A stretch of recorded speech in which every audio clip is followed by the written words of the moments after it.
Welcome back to Echo Thread, where we pull the invisible strands that tie music to memory.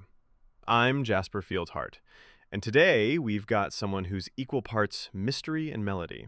Her debut album, I Learned It All in 15 Seconds, is a sparse and haunting ride through childhood bedrooms, dinner tables, and what she calls the quiet corners of growing up. Lily Roo, welcome. Thank you. Or, yeah, hi. You're known for keeping things close to the chest. Is it strange to talk about the work like this? A little, but it's good. I like it when the questions are slow. Let's start with the title track. I Learned It All in 15 Seconds. It feels like a manifesto. Sparse guitar, your voice floating just behind the beat. It's the first song I wrote for the album, or maybe the last. It's hard to tell. The lyrics seem to suggest a life lived through a screen, but emotionally it lands very real. That's how screens work now. It's not distance, it's compression.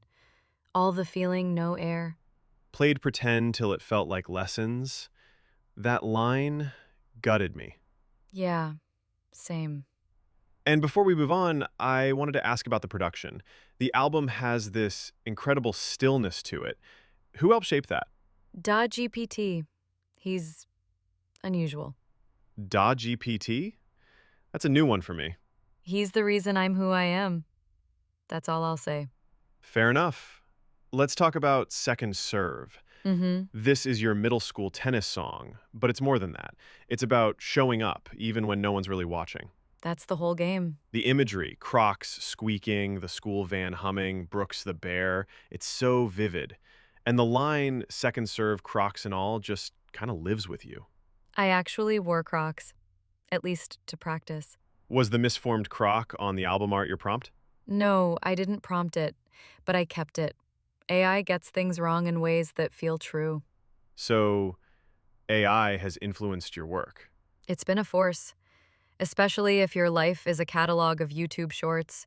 Sometimes AI is more real than reality. Let's keep going. My second room has no light switch. It's poetic, eerie. What's the meaning behind it? It's a hand-me-down room. Used to be my dad's office during his smart home phase. Didn't we all? He installed smart bulbs, no switch. Years later, the smart bulbs wore out, and now it's just a room where the lights never turn off. That's haunting. It means something. I just don't know what. Lily, now we need to talk about this next track, The Importance of Bearing Witness. A title that feels heavy, deliberate, like an assignment and a confession at the same time. Tell me about it. It literally was an assignment. 6th grade. We were told to state your theme, restate your theme, and state it once more. So I did, dutifully. And weirdly, it stuck with me. Because it's kind of true, right? We're always being told that noticing something isn't enough. You have to capture it, respond to it, prove you felt it. But maybe the real act is just sitting with it, just seeing. That's bearing witness. It sounds like it was written with that in mind, almost like the lyrics are looping, circling the idea again and again. Right. It repeats because that's what we're asked to do. It's a song about attention, really. The burden of it, the way it can feel noble or performative or both at once, and how we're still trying to figure out what makes noticing enough. There's a funny tension in it, like it's sincere, but also poking at itself. Was that intentional? It always is. The most serious things are usually a little funny, too. The repetition is real, but it's also a little bit of a joke on repetition itself. I mean, how many times do we have to say bearing witness before it counts? So many. And yet, here we are saying it again. Exactly. The next track, Sliding Out of Bed, feels like a subtle shift. There's sadness, yes, but also something funny, even sweet in the way it traces such a specific coming-of-age moment. Yeah. It started with that little kid bed, You know the kind, with the wood frame and the slide on one side. It was my whole world for a while. Then I grew out of it, but instead of getting a new bed, I just started sleeping on the couch. That messed with everything. My parents were patient, but the vibe of the household changed.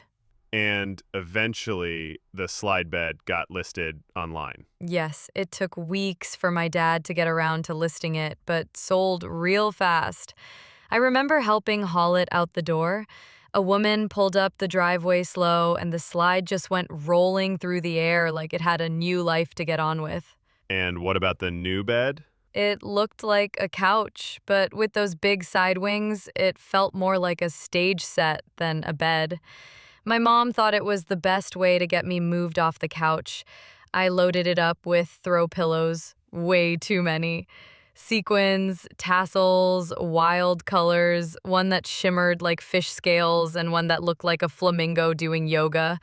They were over the top, absurd, and exactly right. The next track I want to talk about is Dinner Table Tilt. It's frenetic, fast talking, and it feels like a scene straight out of a kitchen during the most chaotic family dinner imaginable. What's going on in this one? That one came from real life. Our family dinners were energetic. My mom rotates meals like she's spinning a greatest hits album: mustard chicken, ham bagu, corn chowder, French dip. You never know what's next, but it's always familiar. Meanwhile, my dad shows up to the table with a mental list of debate topics. He's not trying to win arguments, just stir the pot. And my sister, she's a Marxist. So, yeah, it gets loud. And where are you in the middle of all that? Leaning back on the back two legs of my chair, listening. I don't like to get pulled in. I prefer to observe. I mean, there's no chance to say anything with that crew. The topics fly: TikTok, pronouns, frats at UNC, the origins of International Women's Day. One time we argued about whether Da is bad at baking because he doesn't like it, or doesn't like it because he's bad at it. That actually made it into the lyrics, the whole correlation and causation bit. Right? And it just keeps tilting. Someone always tips the balance. Sometimes it's a comment about a Netflix show. Sometimes it's a debate about the Civil War. Sometimes it's just someone asking if I've done my homework. The pace of the song really captures that. It almost tumbles forward. It's not just a dinner. It's a worldview wrestling match set to the rhythm of passing the salt. But also, it's kind of comforting that chaos means everyone's still showing up. And the title, Dinner Table Tilt. It's perfect. Thanks. That's what it felt like. Not quite an argument, not quite a debate, just a tilt. The kind that shifts the world just a bit every night. Lily, let's talk about Yeah, I Play the Violin. It's one of the more playful tracks on the album, but there's a kind of rawness in there too. I think a lot of people expect violin players to be these refined classical types. I never really fit that mold.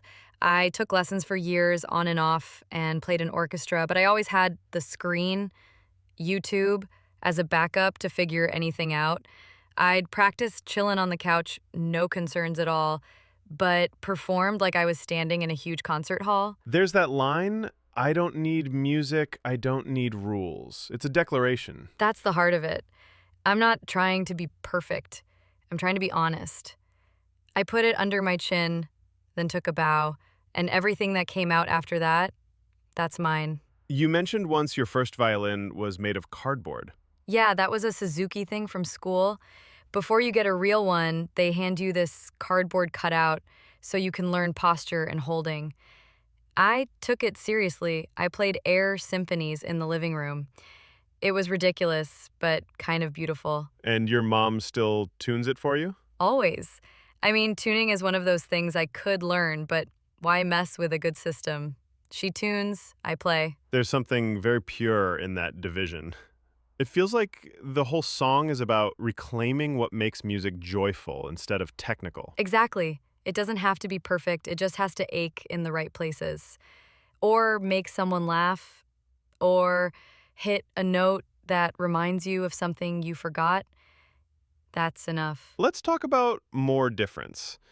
It's a reprise of The Importance of Bearing Witness, but it hits harder, louder, more direct. Yeah, we're talking about the importance of bearing witness again, right? One more time. A bit more important bearing. Got it? It was literally an assignment. I told you I was dutiful. The reprise, that's me turning it in with a cover sheet, double-spaced, underlined, highlighted, and bolded, hoping for that A+. At this point, I think we got it. I mean, yeah, if you're gonna follow the format, might as well go all in, right? Lily, your debut album is being called a quiet triumph in the indie folk world. There's a real sense that something new just arrived, fully formed. How are you feeling about the response? It's been kind.